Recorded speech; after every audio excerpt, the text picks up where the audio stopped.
사무엘 23장 거기 보면 이는 다윗의 마지막 말이라. 그가 이제 시간이 많이 흘렀고 이제 생을 점점 마쳐야 되는 이제 그런 시점인 것 같습니다. 다윗의 마지막 말이라.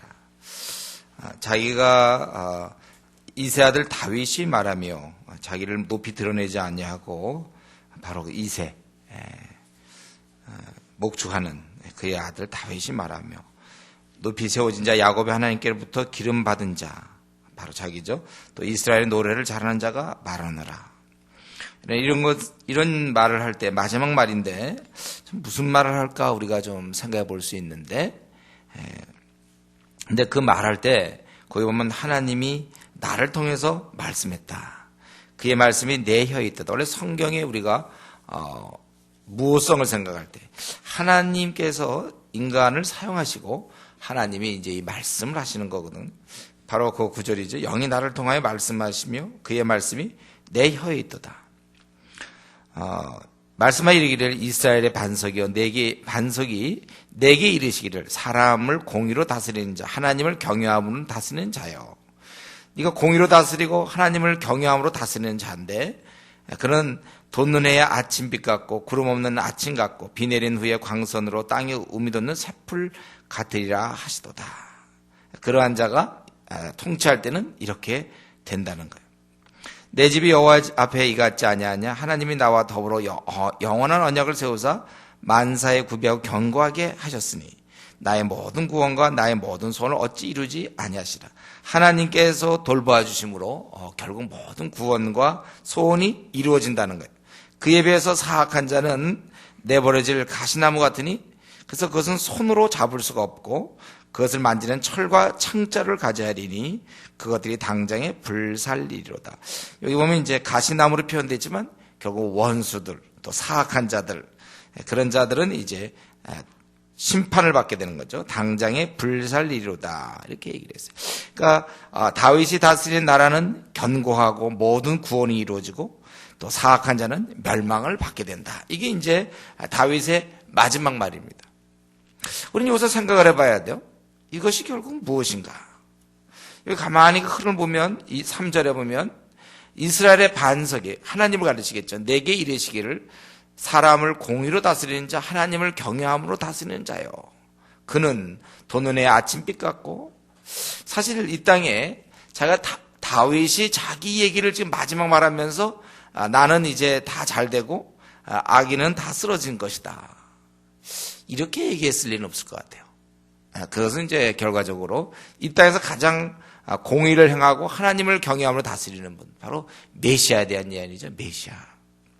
그분이 다스림으로 말미암아 돋는 아침빛 같고 구름 없는 아침 또 비 내리는 후에 광선으로 땅에서 우미 돋는 새풀 같음 이렇게 이제 된다는 거예요.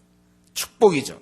그러니까 다윗이 자기가 죽어가면서 자기를 자화자찬하는 식으로 끝내지는 않았을 것이고 그걸 볼 때 이것은 장차 그 5절에 있는 것 하나님이 나와 더불어 영원한 언약을 세우사 이렇게 얘기했어요. 그 자손들을 통하여 복 주실 것을 얘기했고 그 자손 중에 바로 메시아께서 오셔서 모든 구원과 소원이 이루어지는 것입니다. 그렇기 때문에 사악한 자는 멸망당한다는 것. 그래서 우리는 다윗의 마지막 말을 평범하게 그저 자신의 어떤 그런 것을 얘기한 것이 아니라 멀리 내다보면서 결국 그 메시아의 나라 그 나라는 참으로 이 새풀과 같고 돋는 아침빛 같고 거기에는 모든 구원과 소원이 이루어지고 멸망할 자들을 사악한 자는 멸망을 당할 수밖에 없다. 그런 고백을 하는 것입니다.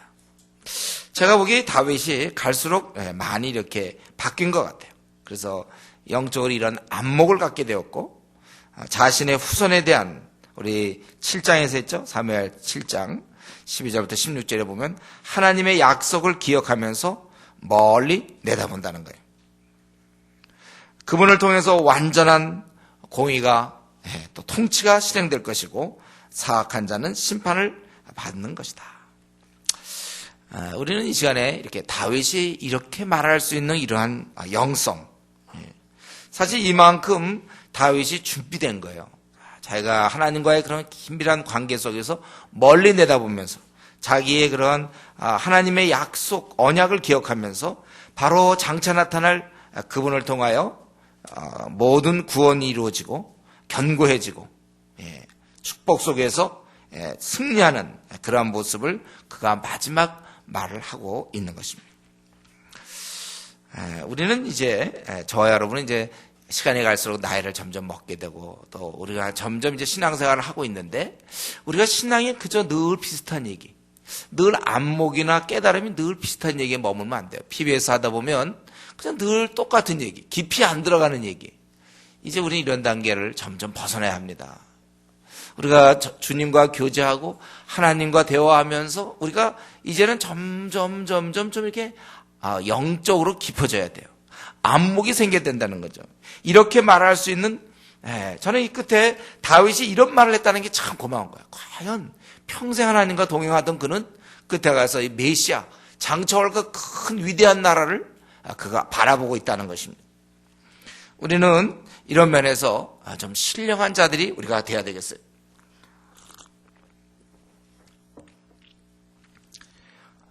저 여러분이 이제 신앙생활을 하고 PBS 하는 이제 성경의 권수가 더 늘어나면 늘어날수록 그런 언어 생활이라든가 좀 보는 시각도 좀 바뀌어야지. 뭐 성경 한 두세 권 연구할 때나 형제한테 20몇 권은 연구했는데 보면 생각하는 게 다 세속적이고 그저 보면 항상 이렇게 안목 없는 얘기들 하고 우리 그럴까 봐 조심해야 돼요. 가만 보면 거의 영향을 안 받은 20권을 하면서도 어떻게 그렇게 영향을 안 받을 수 있는지. 그게 또 하나의 신비죠. 아주 자신이 그런 어떤 세속적인 것을 드러내는 겁니까? 자, 20권을 했고 25권을 하고 하면 할수록 좀 더 영적인 깊이가 있어야 되는데 영적인 깊이가 없이 어린애 모습을 띄고 있다면 그것도 참 답답한 거예요. 아니 얘가 벌써 초등학교 졸업할 때가 됐는데 아직도 그 가나다라를 모르고 있고 글씨를 모르고 있으면 얼마나 2 더하기 3에 대해서 항상 시간을 들이고 말이죠. 그거 딱 나와야 되는데 그럴 때 그 부모가 볼 때 답답하지 않습니까? 벌써 자기가 신앙생활한 지 얼마 되고 벌써 20권 가까이 연구하고 뭐 이렇게 됐는데도 아직도 자기 장래 문제를 결정할 때 보면 참 엉뚱하게 결정하고 결혼 얘기할 때 들어보면 참 엉뚱한 얘기를 하고 결혼 이후의 삶을 얘기 들어보면 참 답답하고 전혀 잘하지 않는 이 신앙 우리에게서 좀 안타까워야 돼. 다윗은 참 마지막으로 우리에게 본을 보이고 있어요. 그런 아주 그 영적인 아주 성숙한 시각을 보여주고 정말 사람을 공의로 다스리고 하나님을 경외하는 자의 다스리는 자요. 그가 다스림으로 말미암아 이렇게 되고 완벽해지고 모든 구원과 소원이 이루어지고 이렇게 멸망당할 자, 사악한 자 멸망당하고. 우리가 이런 면에서 우리 영적인 면에서도 이런 좀 시각차가 있다는 사실. 지금쯤 내가 어디쯤 와 있는가? 우리는 좀 이 하나님 나라에 대해서 하나님 나라의 백성으로서 좀 이제는 좀 학년이 좀 높아져야 돼요. 이제는 초등학교를 좀 버려야 되고 지금쯤 이제 한 고등학교 정도 우리가 그 정도 수준은 돼야 되는데 아직도 어려서 아직도 세상과 싸워서 밤낮 지고 아직도 세상의 욕심 못 버리고 아직도 주님의 나라에서 모든 걸 버리지도 못하고 앞으로 장래 문제 결정하는 거 봐도 너무 세상적이고 아직도 욕심도 못 버리고 자기를 아직도 다스리지 못하고 언제까지? 그러니까 언제까지 이런 애기가 돼야 됩니까? 우리 다시 한번 이런 다윗의 이런 아주 깨어있는 영성과 자라나 있는 그런 영성 이런 깊이 우리가 이런 것들을 좀 사모해야 될 것이고 시간이 지날수록 올해 초보다 올 말쯤 되면 모든 면에서 더 완숙해지고 점점 우리가 그래야 되겠다. 그렇게 한번 다시 한번 우리가 도전을 받아야 되겠어요. 권수가 중요한 게 아니라 우리가 이런 깊이가 우리에게 있어야 되겠다 이것입니다. 그리고 나서 이제 다윗의 용사들이 표현되는데 거기 8절부터 시작해서 39절까지 아주 길게 한 30절 이상을 다윗의 용사들을 얘기하는데 첫 번째는 이제 3명의 용사 있습니다. 요셉 바세벳 아디노라고 하는 요셉 바세벳 엘르아살 삼마 8절에 요셉 바세벳 아디노 그 다음에 9절에 엘르아살 11절에 삼마 이 사람들은 아주 3명의 아주 최고 용사 그 당시 이스라엘의 최고의 용사들 그 중에 요셉 바세벳 바세바 이렇게 되기 쉬워요. 바세벳. 요셉 바세벳이라는 사람 이름도 또 하나 더 있어요. 아디노. 우리 사람은 그동안 사실 좀 익숙하지 않은 사람인데 이 사람은 뭐냐면 군 지휘관 중에 두목에 최고로 싸움 잘하던 사람이에요. 용사 중에 용사. 그래서 한 번 싸울 때 막 단번에 800명을 쳐 죽였어요. 우리 중국 영화 같은 데 보면 이제 주인공이 막 무찌르잖아요. 막 쫙창 막 무찌르는데 이 사람 그런 내용 뭐 그런 기술도 없는데 800명을 단번에 죽일 정도로 무시무시한 사람. 다윗의 주위에 이런 사람이 있었어요. 요셉 바세벳이라는 사람. 이런 사람 만나면 안 되는 거예요. 800명을 한 번에 죽여. 이건 뭐 대단한 능력 아닙니까? 800명. 최고의 용사. 어디서 이런 무술을 배웠는지 그건 우리 모르지만 하여튼 이런 800명을 쳐 죽여. 그 힘이 이렇게 되는지 몰라. 일찍이 삼손도 그 굉장히 힘들었는데 한 1000명 정도 죽이고서는 거기까지 못했지만요 800명 쳐 죽인 사람이에요. 그 다음에 엘르아살이라는 사람은 이 사람은 이제 세 용사 중에 하나인 사람인데 이스라엘 사람이 다 도망간 거예요. 거기 구절에 보면 세 용사 중에 한 사람이라 블레 사람들이 싸우러 거기에 모이면 이스라엘 사람들이 다 물러갔는데 그때 세 용사 싸움을 도두고 그 중에 이제 그가 나가서 그래서 이렇게 보면 우리는 어떤 장면이 떠오릅니까? 여기 무수한 블레셋 군사가 있는데 혼자 가서 싸우는 거예요.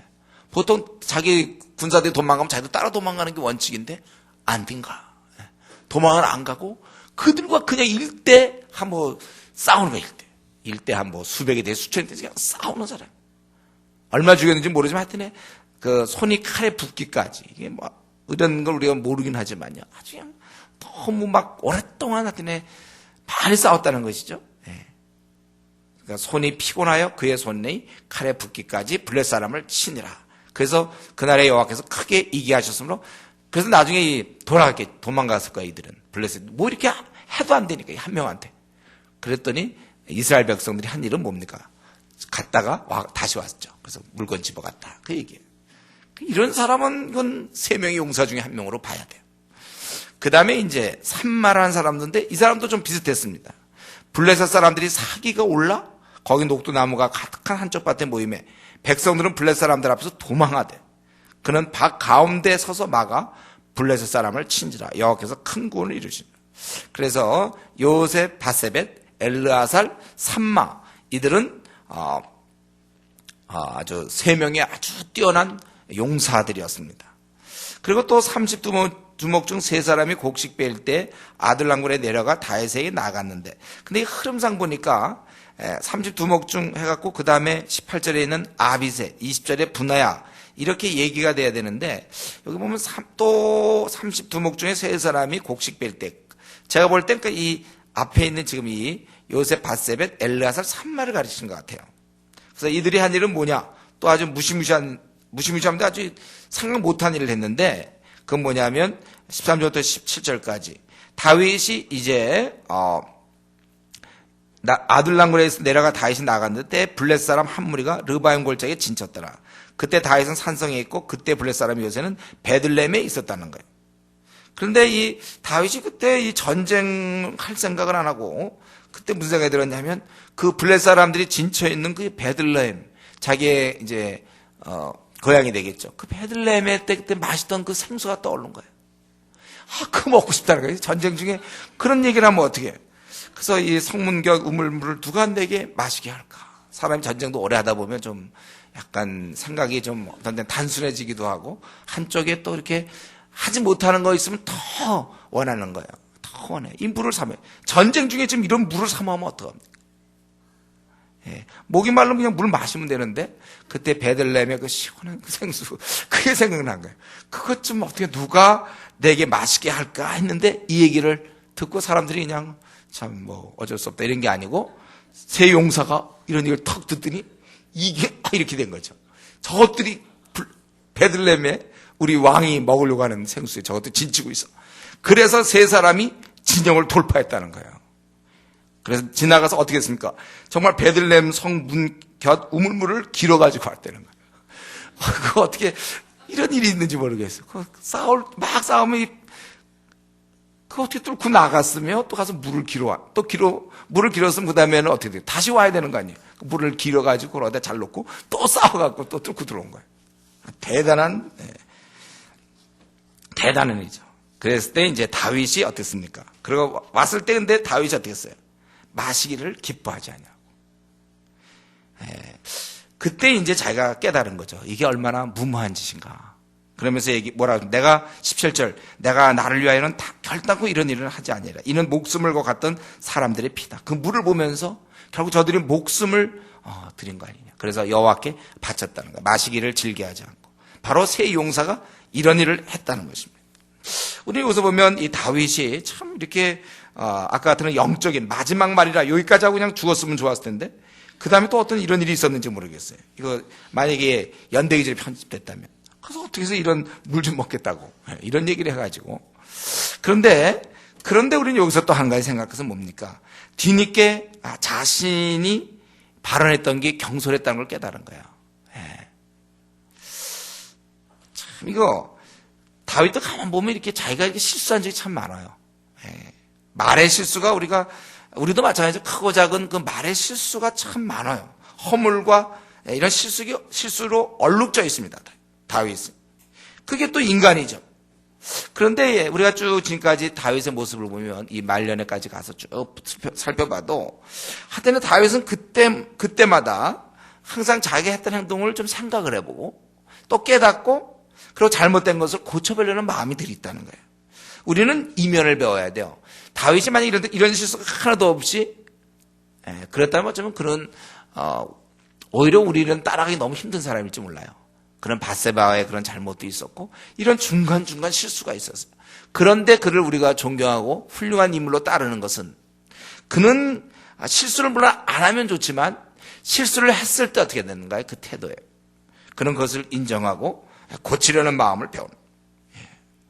그런 참 그렇게 자기가 실수를 했구나. 그런 걸 인정을 하고 자기가 이런 행동을 하는 것입니다. 그 다음에 18절부터 나오는 또 세 용사, 또 수라의 아들 요압의 아우 아비세니 그는 그 세 사람의 우두머리라.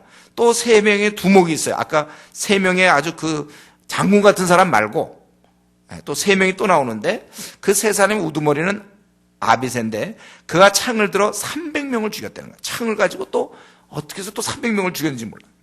그래서 세 사람 중에 이름을 얻었으니 그는 세 사람 중에 가장 존귀한 자가 아니냐. 그가 그들의 우두머리가 되었으나 그러나 첫 세 사람 아까 얘기한 요셉, 바세벳, 엘르아살, 삼마에게는 미치지 못하였더라. 그럼 어쨌든 이 아비스도 보통 사람은 아니죠. 싸움을 좀 못하는 것처럼 표현되지만 그래도 300명을 죽일 수 있는 사람이에요. 이 싸움을 해서 창 가지고 창을 얼마나 잘 썼길래 300명을 죽입니까? 그런 사람. 그래서 그는 3인의 어떤 세 두목 중에 한 사람이라고 볼 수 있습니다. 또 한 사람은 이제 분하야, 여호와의 아들 분야에는 용맹한 일을 행한 자. 그는 일찍이 모압 아리 아들 둘을 죽였습니다. 우리는 이 아리아의 아들이 누군지 모르겠는데 아마 굉장한 장수 같죠? 그 둘을 죽였고 또 눈이 올 때 이제 눈이 오고 뭐 먹을 게 없으니까 아마 사자가 어슬렁어슬렁 내려왔는지 모르겠어요. 그래서 구덩이를 했는데 거기에 아마 이렇게 잡힌 것 같아요. 구덩이에 들어간 점. 그래서 거기서 또 사자 한 마리를 쳐 죽였다. 삼손도 이런 거 좀 했는데 또 여기도 분하야도 그런 걸 했다는 거예요. 그리고 또 장대한 애굽 사람을 죽였는데 그냥 죽인 게 아니고 그는 장대한 애굽 사람에게는 창이 있어요. 큰 창. 자기는 막대기밖에 없는 거야, 이 분하야는. 근데도 어떻게 이상하게 막대기 가지고 어떻게 창을 갖고 있는 이 장대한 애굽 사람을 쳐 죽였다는 거지. 이 막대기를 가지고 가서 어떻게 했냐면 막대기를 죽인 게 아니라 그 사람의 창을 또 뺏었어. 어떻게? 막대기를 어떻게 창을 뺏었는지 모르겠어. 툭 쳐갖고 떨어뜨려서 가서 집었는지 그건 잘 모르겠어. 그래서 그 창으로 그를 죽였다 이거예요. 그래서 세 용사 중에 이름을 얻었는데 30명보다는 존귀하나 그는 아까 그 세 사람보다는 미치지 못하기 때문에 그를 시대 대장으로 삼았도다. 그리고 이제 그 다음부터 24절부터 38절까지 쭉 이제 거기 보면 한 절에 2명씩 나오죠. 그래서 아사헬, 또 엘하난, 뭐 사뭇, 엘리가, 뭐 헬레스 이렇게 쭉 해가지고 38절까지 쭉 이렇게 사람이 나옵니다. 그래갖고 30명 24절부터 35절까지 24절 38절까지 몇 절이에요? 15절이죠. 14가 아니죠. 15절 곱하기 2 얼마예요? 졸려온 사람들 계산하세요. 30명 거기에다가 햇사람 우리아. 이미 사실 우리아는 죽었는데 아마 이게 다 기록한 것 같기도 하고 아까 그 24절에 요압의 아와 아사엘도 원래 죽었죠. 그런데 어쨌든 여기에서 이렇게 하면 총수가 31명이거든요. 31명이 아까 3명 아주 그 특이한 용사들 3명. 그러면 34가 되고 그 다음에 이제 아비새와 분하야 이런 사람이 3인이면 37명이 되는데 한 명이 여기 생략돼 있어요. 우리 보면은 두 번째 세 사람 중에 아비새와 분하야만 나왔죠. 또 한 명이 누군지 모르겠어요. 그래서 이게 36명인 것 같고 아니면 지금 이거 전체 총 군사력은 요압이거든요. 그래서 요압의 이름을 빼고 이렇게 나머지를 적은 것이 혹시 아닌가. 뭐 우리는 이렇게도 볼 수 있습니다. 어쨌든 이거는 우리가 정확히는 알지 못하지만 우리가 여기서 한 가지 배울 될 건 뭐냐면 다윗이 참 하나님의 축복 속에 이스라엘이 정말 그 당시에는 아주 최강의 나라처럼 모든 주변 나라들을 다 복종시키고 조공을 받고 강대한 나라 이길 수가 없어. 다윗은 가는 곳마다 이겼으니까. 하나님 함께 하시기 때문에 어느 나라든지 이기지 못했어. 다윗한테는. 그러다 보니까 다윗 나라가 강대한데 근데 이스라엘이 그러한 나라가 되기 위해서는 다윗의 훌륭한 그 통치와 지도력이 중요하지만 또한 동시에 이러한 용사들이 뒷받쳐주지 아니하면 나라를 지탱할 수가 없다는 거예요. 뭐 이런 용사들이 있으니까 한 번에 막 800명 죽이고 막 300명 죽이고 막 이런 용사들이 이상하게 급든 이상이 있었어요. 다윗이 있을 때. 이들이 뒷받쳐줘야지. 만약에 이런 용사도 없이 가갖고 그러면 다윗이 아무리 이렇게 해도 밤낮 싸움에 져보세요. 어떻게 다윗의 나라가 강한 나라가 될 수 있습니까? 매번 지면 그 하나님의 나라, 축복의 나라, 강한 나라는 건설될 수 없는 거예요. 그래서 사실 이런 것이 은혜죠. 하나님 나라를 건설할 때 이스라엘이라는 하나님 나라, 강대한 나라를 만들 때 이러한 용맹을 발할 수 있는 군사가 있다는 것은 그건 아주 하나님의 축복이라고 볼 수 있습니다. 근데 우리가 생각할 건 뭐예요? 아까 한 번에 막 800명씩 죽인 사람, 또 엘르아사 같은 사람, 그래서 손이 칼에 붙기까지 했는데 그 다음에 10절에 뭐였습니까? 그 나라의 여호와께서 크게 얘기하셨다고 그랬어요. 12절에 보면 그는 바깥에서 서서 마가 블렛 사람을 친지라 여호와께서 큰 구원을 이루시니라. 여러분 여기서 다시 한번 우리는 새 용사에 집중되면 안 돼요. 새 용사에 우리의 마음이 가면 안 되고 인간이 아무리 힘을 써도 하나님께서 돕지 아니하시면 아무것도 할 수 없다는 사실을 우리는 깨달아야 합니다. 여기서 보면 하나님이 크게 이기게 하셨다고 돼 있고 10절에 12절에도 여호와께서 큰 구원을 이루시니라. 여러분 우리는 이 아주 명명백백한 사실을 여러분 우리가 한시라도 잊어서는 안 돼요. 하나님이 도와주셔야 되는 거구나. 아무리 내가 열심히 하고 내가 기도 생활 없이 아무리 열심히 해봐야 여러분 그거 안 됩니다. 우리는 어떠한 무슨 시험이 있든지 아니면 막 회사에서 승진을 하든지 또는 뭐 결혼 문제가 있든지 누구를 만나야 될 문제, 사업상의 뭐 이런 문제, 또 내가 뭐 외국을 가야 돼. 하여튼 수많은 문제가 있어요. 또 남편과의 문제, 아내와의 문제, 자식의 문제. 우리 많은 문제 있을 때 여러분 우리가 기억할 것은 내가 노력을 해요. 그러나 하나님께서 도와주시지 않으면 아무것도 안 된다는 거예요. 이 말은 무엇을 얘기합니까? 기도하라 그거예요. 더 하나님을 의지하라는 겁니다. 우리는 막 우리 마음에 이게 더 급해서 때로는 기도를 생략하고 막 이렇게 하려고 하고 싶죠 우리가. 저 여러분 우리는 인간적으로 그런 생각을 가져요. 당장 눈에 보이는 것 때문에 아이고 이거 안 되겠다 막. 때로는 막 주일날 예배에 빠져가면서 막 뭘 막 하고 막 공부하고 뭐 막 점수를 더 따놓고 막 이래. 더 사업을 하게 되면 그 사업에 관계된 중요한 사람을 만나기 위해서 예배를 빠지고 막 이러지만 그러나 여호와께서 은혜를 베푸지 아니하시면 인간의 모든 것 다 안 되는 겁니다. 인간이 아무리 계획을 세우고 뭘 준비한다 할지라도 하나님께서 그 집을 세워주지 않으면 그건 헛돼. 파수꾼의 경성함이 헛된 것입니다. 우리는 이것을 항상 기억하세요. 어떻게든지 내 기도 시간을 확보하고 항상 하나님께 내가 매달려야지. 잠시라도 우리가 이런 것을 소홀히 해서는 안 되는 것입니다.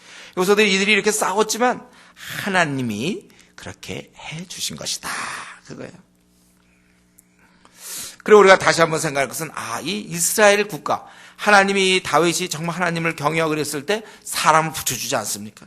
하나님 나라를 위해서, 이스라엘이 그 당시 하나님 나라의 백성인데 그 나라가 잘 되기 위해서는 이런 사람이 있어야 된다는 거예요. 이런 일꾼들, 이런 용사들이 있어야 된다는 것입니다. 저는 마찬가지라고 생각해요. 오늘날 우리가 세상과 싸우고 있는 이 하나님의 군대, 하나님의 나라, 한국교회, 주은혜교회, 우리 이런 교회에 사실 이런 영적 군사들이 있어야 돼요. 영적 군사들이. 이게 충성할 수 있는, 다윗에게 그 당시 왕이 다윗이니까 다윗을 위해서 목숨을 버렸지만 하나님을 위해서 기꺼이 자기의 모든 것을 내놓을 수 있는 그러한 용사들.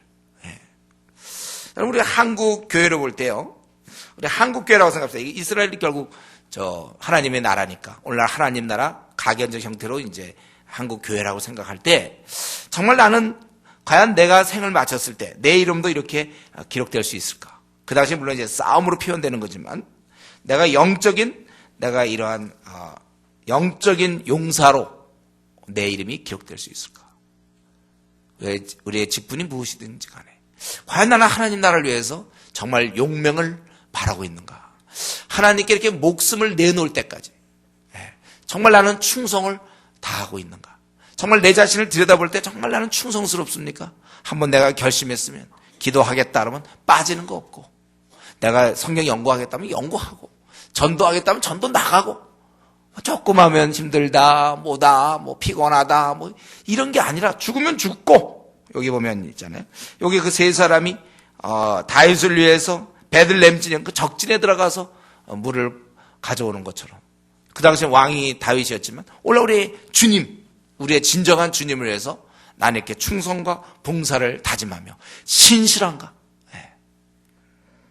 그러나 내가 나의 모든 앞날의 문제 막 안달복달하기 전에 나는 기도하는가? 기도로서 어떻게든지 기도해야만 내가 이루어지는 줄 알고 나는 더욱더 기도로 매달리는 그러한 사람인가? 내가 이 기도를 소홀히 하지 않는지 우리 자신을 더 생각해 봐야 될 것입니다. 그리고 이제 24장에 여기서 이제 이 끝부분인데요. 여러분, 여호와께서 다시 이스라엘을 향하여 진노하사 그들을 치시려고 다윗을 격동시키사 가서 이스라엘과 유다 인구를 조사하라 하신지라. 이렇게 하나님께서 이스라엘 향해서 진노하셨어요. 여기 보면 다시 진노하셨다는 걸 볼 때 지난번에 우리 3년간의 기근이라든가 이런 걸 좀 얘기한 것 같기도 해요. 그래서 또 이스라엘 향해서 진노했습니다. 제가 보기에는 우리 그동안에 쭉 사무엘을 살펴봤을 때 이것은 압살롬의 반역, 하나님이 세운 분명히 기름 부은 다윗이 있었지만 그날 사실 압살롬의 반역에 참여했던 사람들은 대부분 이스라엘 사람들인데 별로 벌 받지 않고 그냥 넘어갔어요. 또 나중에 세바의 반역, 하나님이 기름 부으시고 왕이라고 정했는데 자기들이 막 거부하고 막 이런 모습, 아마 제가 생각할 때 그런 거였던 것 같아요. 이런 백성 안 되겠다. 하나님이 그래서 그들을 벌을 주면서 그러면서 그것을 이스라엘에서 진노하사 다윗을 격동시켰다고 그랬어요. 물론 이제 아마 이 다윗에게 이러한 허물과 이런 것 때문에 마지막 교훈일지 모르겠어요. 그래서 뭘 했냐면 이스라엘과 유다의 인구를 조사한 것입니다. 인구를 조사하는 것 자체는 죄가 아니죠. 근데 여기 가만히 보니까 그래서 어떻게 했습니까? 군사령관 요압에게 이르되 너는 이스라엘 모든 지파 가운데 다니며 단에서부터, 이스라엘의 제일 마지막 단이죠. 제일 꼭대가 브엘세바인데 거기까지 인구를 조사하여 백성의 수를 내게 보고하라. 이 백성의 수가 단지 그냥 사람을 얘기한 게 아니라 나중에 보면 9절에 보면 이스라엘에서 칼을 빼는 담대한 자가 80만 명이요 유다 사람이 50만 명이라. 그러니까 이것은 다분히 이 군사적인 목적을 가지고. 그래서 요압이 근데 이것에 대해서 별로 좋게 생각하지 않죠. 3절에 보면 왜 얼마든지 왕께 이 백성이 얼마든지 왕의 하나님 여호와께서 100배나 더하게 하사 내 주 왕의 눈으로 보게 하시기를 원하이다. 그런데 내 주 왕은 어찌 이런 일을 기뻐하시니까 하되 왕의 명령이 요압과 군대 장경을 재촉한지라 이렇게 되어 있어요. 근데 다윗이 고집해가지고 그래서 그때부터 이제 이 요단 서편 동편 돌아다니면서 전체를 다 아래 위로 다 해서 무려 8절에 보면 9달 20날 만에 아주 오랫동안 이거 조사하게 됐다는 거예요. 전역을 다녀서 조사해서 결과가 칼을 빼는 자는 80만이요. 유다는 50만입니다. 이스라엘은 80만이요. 유다는 50만.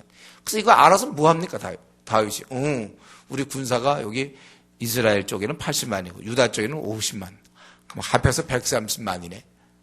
근데 그거 알아서 뭐해? 그 9달 20일 동안 그거 조사시켰어. 그래서 결과는 80만, 50만이 확인됐어.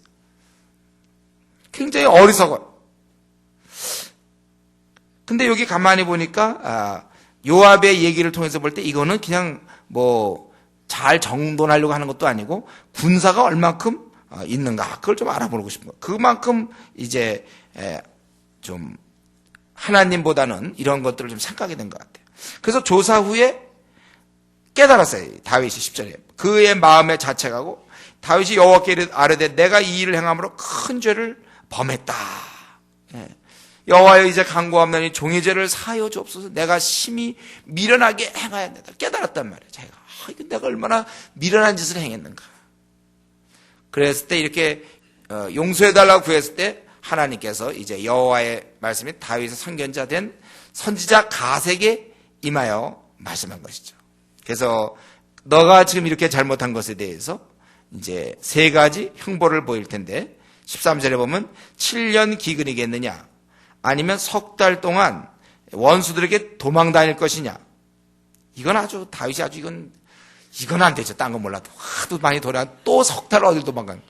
또 왕의 땅에 사흘 동안 전염병이 있을 것이니까 이 셋을 중에 이제 하나를 택해라. 그랬을 때 다윗은 참 내가 고통 중에 있다. 그러나 여호와께서는 긍휼히 크시니 우리가 여호와의 손에 빠지고 내가 사람의 손에 빠지지 아니하기를 원하라. 세 가지 탁하라 했더니 결국 전염병, 3일 전염병. 이건 하나님이 하시는 거고 나머지 그 7년 기근 땅에서 많은 사람들이 이제 7년 기근을 겪게 되는 거고 또 그 전에도 3년 기근 벌써 겪었죠.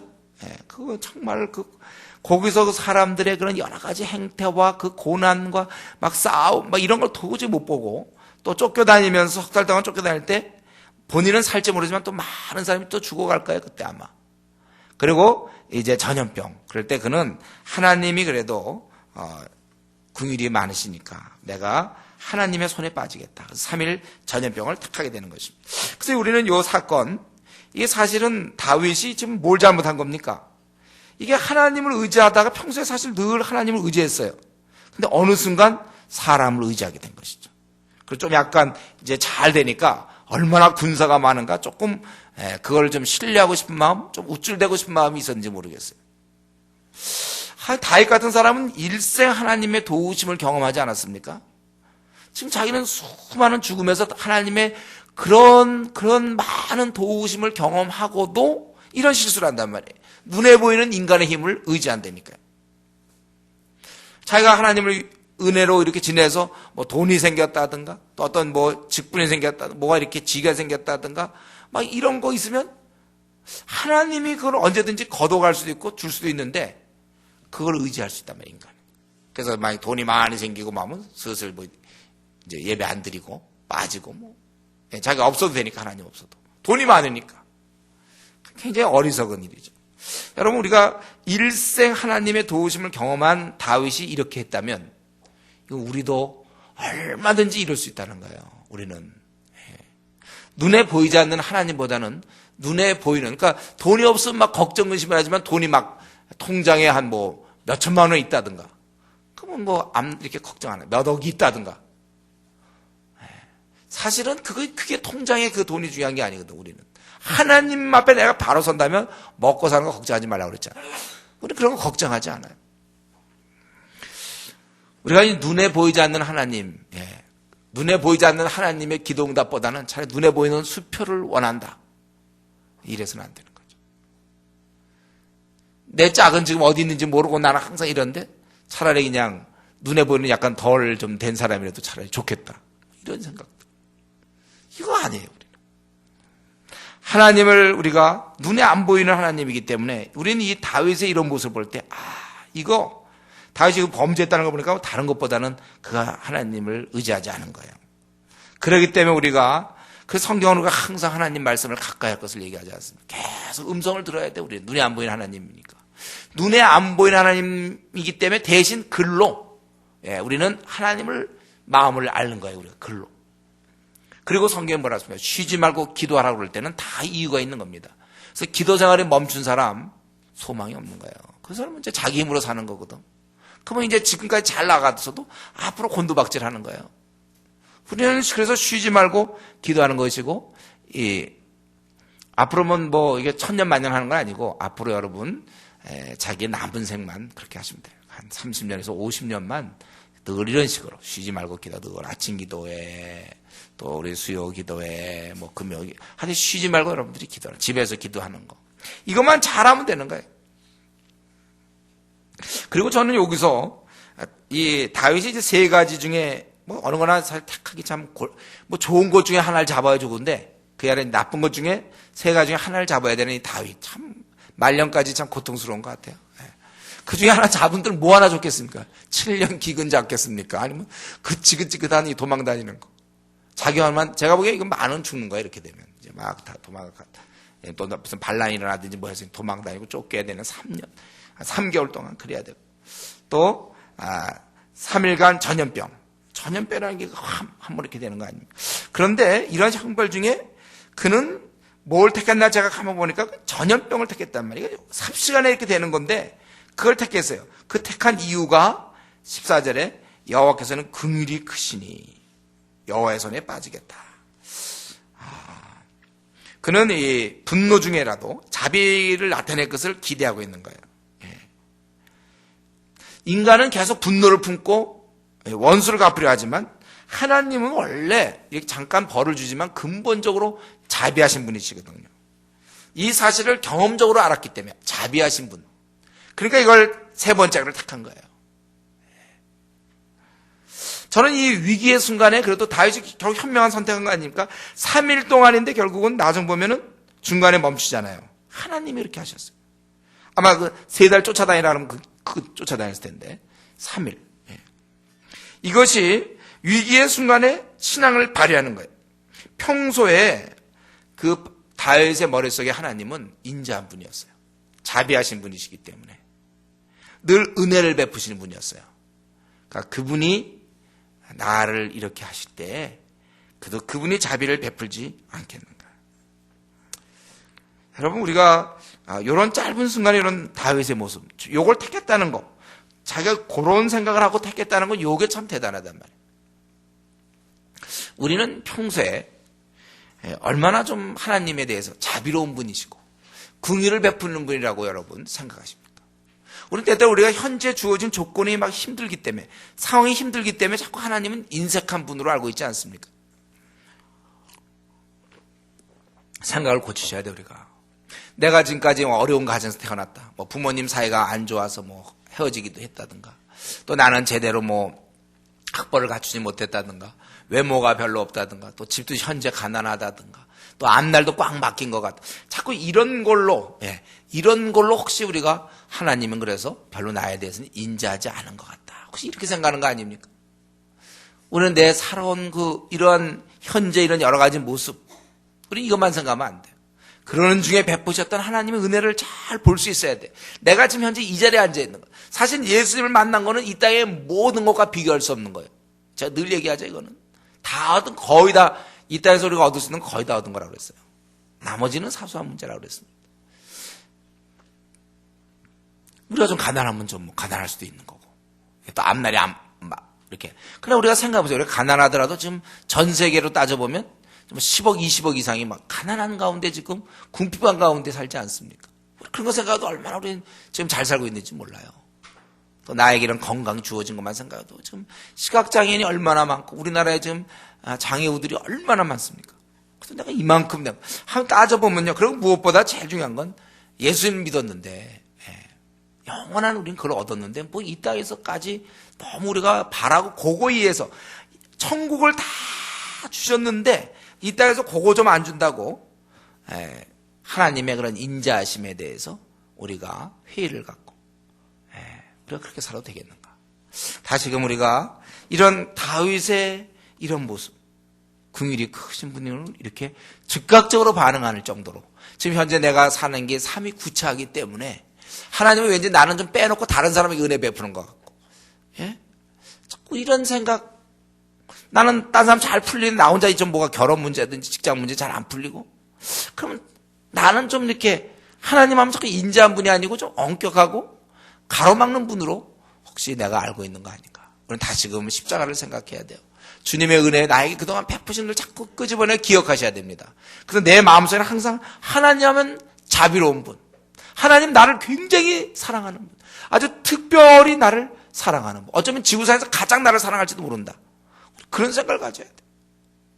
하나님 정말 우리 열손 깨물어, 여기 손가락 깨물어서 안 아픈 거 없다고, 부모 사랑 뭐 이런 것처럼 하나님이 내가 자녀가 된 이상 똑같이 나를 사랑하는 거예요.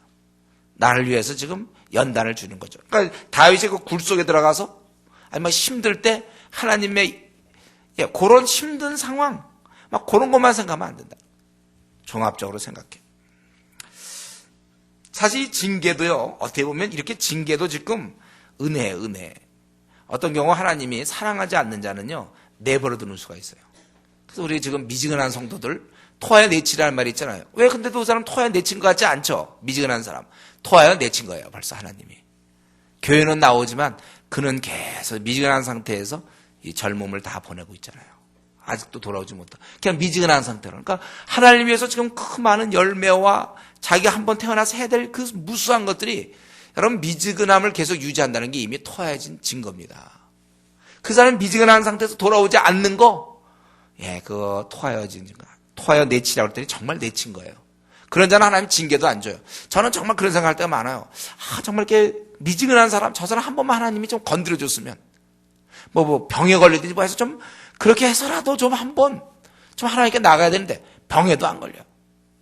돈도 잘 벌어. 그냥 쭉 나가. 자식도 잘 돼. 예를 들면. 쭉 나가.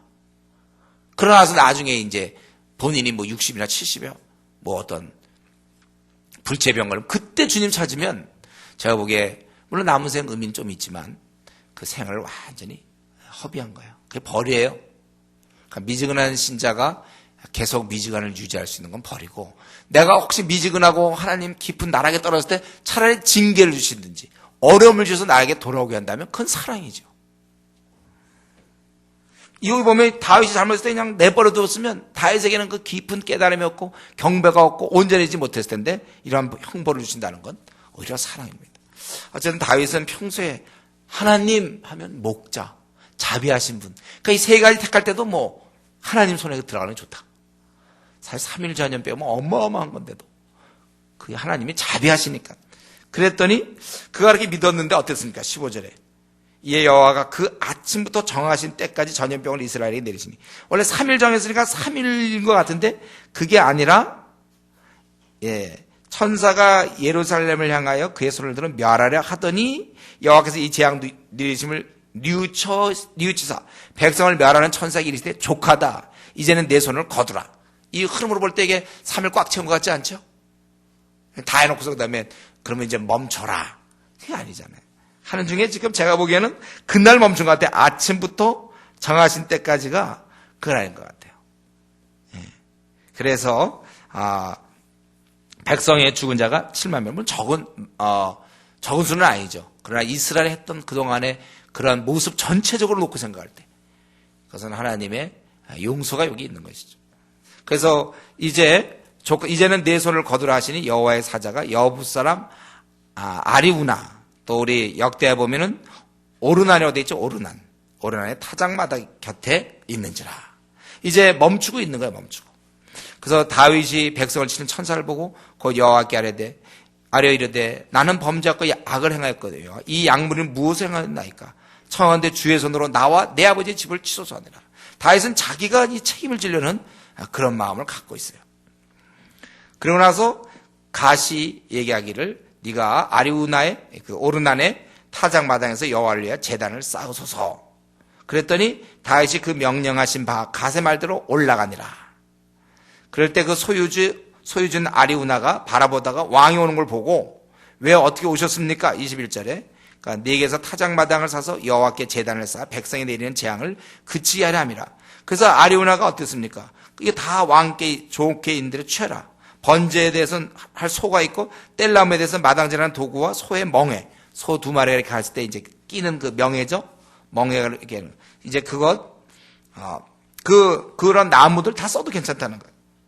다 왕께 드리겠습니다. 예. 그럴 때 다윗은 아니라 이거죠. 내가 값을 주고 내게서 그래 의미가 있네. 자기가 좀 책임지는. 그래서 값 없이는 내 하나님 여호와께 번제를 드리지 아니하리라. 그래서 그것을 은 50세겔에 타작마당과 소를 샀고, 지금 원래는 빨리 재물로 가져와야 되지만 가져올 뭐 그런 시간적 여유가 없는 거예요. 거기 있는 소를 그냥 바로 잡는 거예요. 소를 사고 그곳에 여호와를 위하여 제단을 쌓고 번제 화목제를 드렸더니 이에 여호와께서 그 땅을 위한 기도를 들으시며 이스라엘에게 내리는 재앙이 그쳤더라. 그래서 전염병을 택했고, 그러나 자비하신 그분께서는 멸하다가 멈췄다는 걸 멈췄고, 그래서 다윗이 제사를 드렸다는 것입니다. 여러분, 우리는 여기서 지금 다윗이 실수를 해가지고 군대를 조사했어요. 하나님을 덜 의지하면서 사람을 의지했습니다. 그러나 그는 그런 실수와 범죄를 행했지만 여전히 이 모습을 통해서 24장 마지막 그 다윗의 이제 마지막의 모습이라고 볼 수도 있죠. 나중에 이제 늙어서 뭐 솔로몬 택하는 그 얘기 좀 나올 것이고, 마지막 그는 하나님의 과연 종의 그런 모습을 흐트러뜨리지 않고 보여주고 있다는 거예요. 형벌에 대해서는 자신의 죄로 고백하고 있지 않습니까? 예. 그리고 그 대가를 자기가 받으려. 내가 죽었으면 좋겠다. 우리 아버지 집, 우리 가문을 다 집을 치소서. 17절에. 그 대가를 기꺼이 받고자 하는 거야. 자기 때문이라. 사실은 이스라엘의 범죄 때문에 또 사실 이렇게 된 거지만은 또 자기의 잘못이 있으니까 그렇게 얘기하고 있어요. 그러고 나서도 그 다음에 선지자가 그렇게 명했을 때, 말했을 때 그것을 경청하고 그대로 순종하는 모습. 그리고 오르난 아리우나가 타작 그것을 드린다고 그럴 때 아니다. 내가 이것을 사서 재물을 사서 하나님께 예배드리고. 여전히 여기 보면 하나님과의 깊은 관계. 정말 이렇게 사람이 죽어가고 자기가 참 왕으로서 그렇지만은 하나님과 그는 깊은 관계에 들어가서 이런 상황에 대해서 그대로 받아들이고 원망하거나 대항치 아니하고 그대로 순종하는 것입니다. 하나님께서 벌하고 책망하실 때 오히려 반발하는 경우도 있었어요. 우리 역대하를 보면, 역대하 16장에 보면 9절 10절, 제가 갖고 있는 성경 675쪽인데요.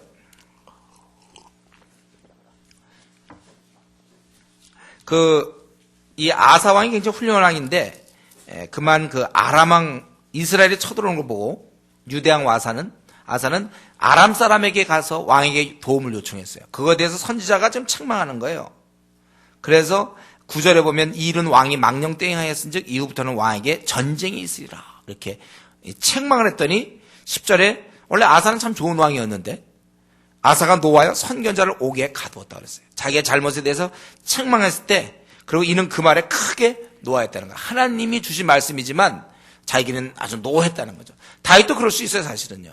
뭐 이거 가지고 이렇게 막 많은 7만 명을 죽이고 말이지 이렇게 하십니까? 막 따질 수도 있지만, 그러나 하나님의 하신 말씀 그대로 복종했다는 것입니다.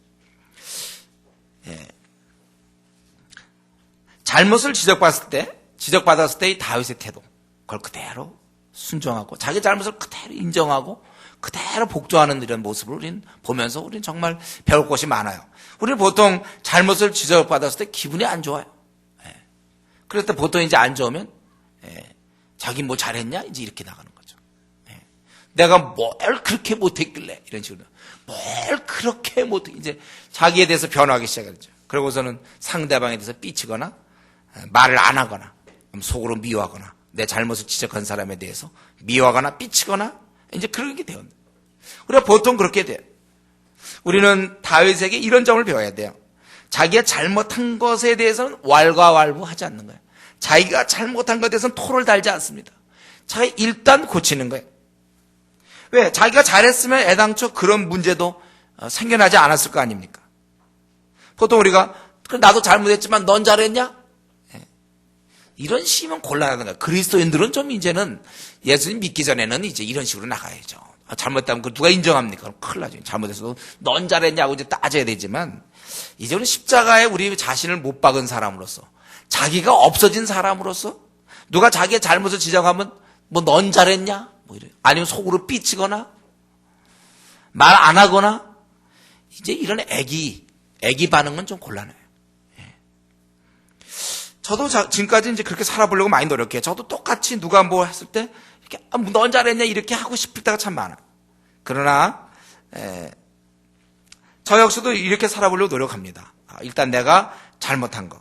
그 잘못한 거 어쨌든 그 처음 시초가 무엇이냐. 내가 그것의 원인 제공을 했느냐 안 했느냐 이게 중요해요. 저한테는.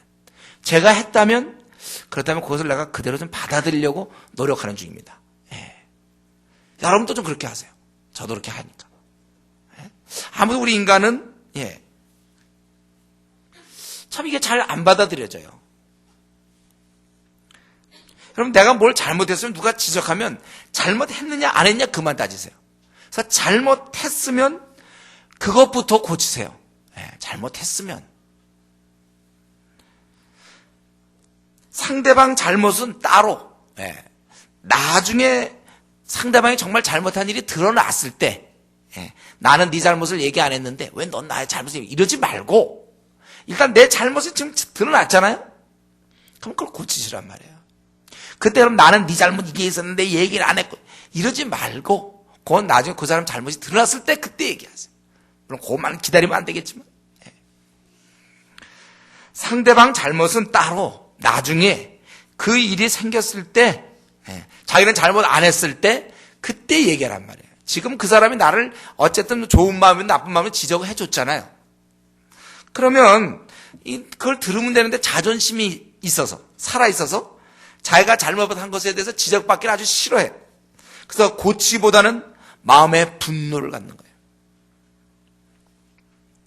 여러분 우리가 이런 경험이 우리에게 있다면 회개해야 됩니다. 뭐 부부간에도 그럴 수 있겠고 성도간에 그럴 수도 있겠고 직장에서나 학교에서 우리가 이럴 수 있어요. 가족간에.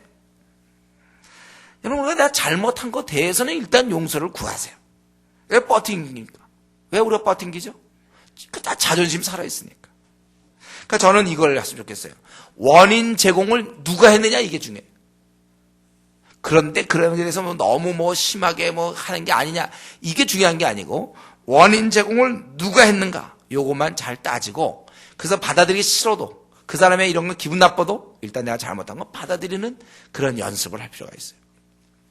우리 보통 이게 이제 부부간에 생길 때 이런 문제가 많아요. 보통 경우 제가 이제 보니까 남자들은 이런 걸 많이 따져요.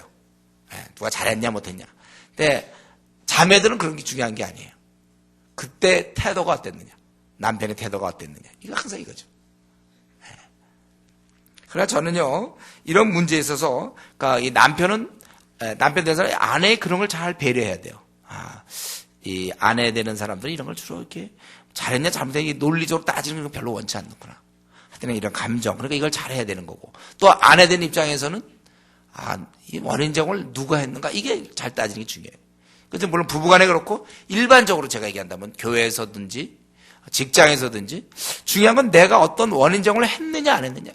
했다면 그 다음에 그 사람의 태도가 그거에 대해서 좀 욱박지르거나 세게 얘기한다고 해서 그거에 대해서 화를 내지 말고 일단 내가 원인 제공해서 그걸 받아들인단 말이에요. 내가 안 했으면 이런 일이 안 생길 건데 그 다음에 때가 돼서 나중에 그 사람이 그렇게 세게 얘기하는 버릇이나 너무 지나치게 얘기한 것에 대해서는 그때 와서 교정을 하세요. 지금 자기의 잘못을 얘기할 때 태도가 어쩌다 왜 세게 얘기하냐 넌 잘났느냐 누가 잘났대요? 우리가 이러면서 좀 받아들여야 돼요. 저는 이러면서 우리가 좀 자기의 좀 자존심 많이 죽었으면 좋겠고 잘못한 거 갖고 왜 이렇게 안 했다고 그럽니까? 다윗은 참 훌륭한 점이 이런 게 자기 잘못을 그대로 받아들이고 사실 그 당시 그 왕으로서 모든 권위를 누리던 권세를 누리고 말이지 권위가 있는 그가 물론 그가 하나님의 사자라 하더라도 얼마든지 거부할 수 있는데 그는 그걸 그대로 이렇게 받아들인 것입니다. 사울 같은 경우는 제상 주의까지 했는데 그러나 그는 그것에 대해서 사실 지금 사람이 막 죽어가고 이러는 가운데서도 그걸 그대로 받아들였다는 거. 그래서 우리 가운데 혹시 나에게도 이런 경험이 있다면 여러분 회개하십시오. 내가 나의 어떤 누가 잘못을 지적했는데 그래서 어쨌든 조금이라도 내 원인 제공이 나에게 있다면 내가 그 사람에 대해서는 분노를 가지면 안 돼요.